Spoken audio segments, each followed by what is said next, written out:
Hey, what's going on everyone? In this quick video, I'm going to show you how you can turn off the camera sound on your iPhone or iPad device. So first things first, I'm just going to go ahead and open up the camera app on my iPhone. So I've already got the phone onto loud and I'm not sure if you'll be able to hear it, but I'll just go ahead and take a couple of photos with the sound on. So to go ahead and make it silent, all I have to do is toggle the silent switch on the side of the iPhone. So I'll just go ahead and do that now. And as we can see, silent mode is now on. So now I can go ahead and retake the photos. And as you can hear, there's no sound at all now. And if I go to video, there'll also be now no sound for video as well. And alternatively, you just want to go ahead and make sure your phone's sound is all the way down to the bottom. And I can go ahead and take photos again. And this will also be silent as well.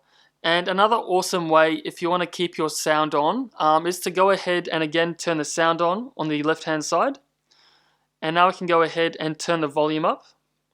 And now what I can actually do is go ahead and connect a pair of headphones, whether that's from the headphone jack, the lightning port, or wirelessly as well. So as soon as I connect some headphones to the iPhone, the camera shutter sound will actually go through the headphones instead of the iPhone.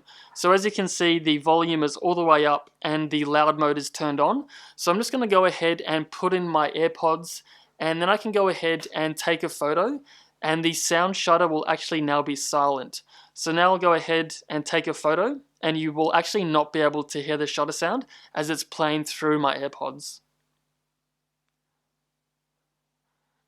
So there you have it guys, that's 3 awesome ways on how you can remove the camera sound on your iPhone device.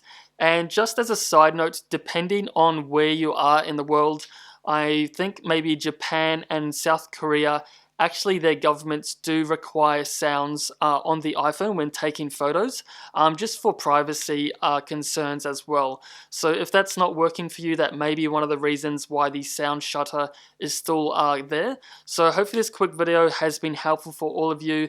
If you'd like to see any other videos like this, please let me know down in the comment section, as I'll be happy to make videos for all of you out there. So as always, thanks for watching. I'll see you all in the next one.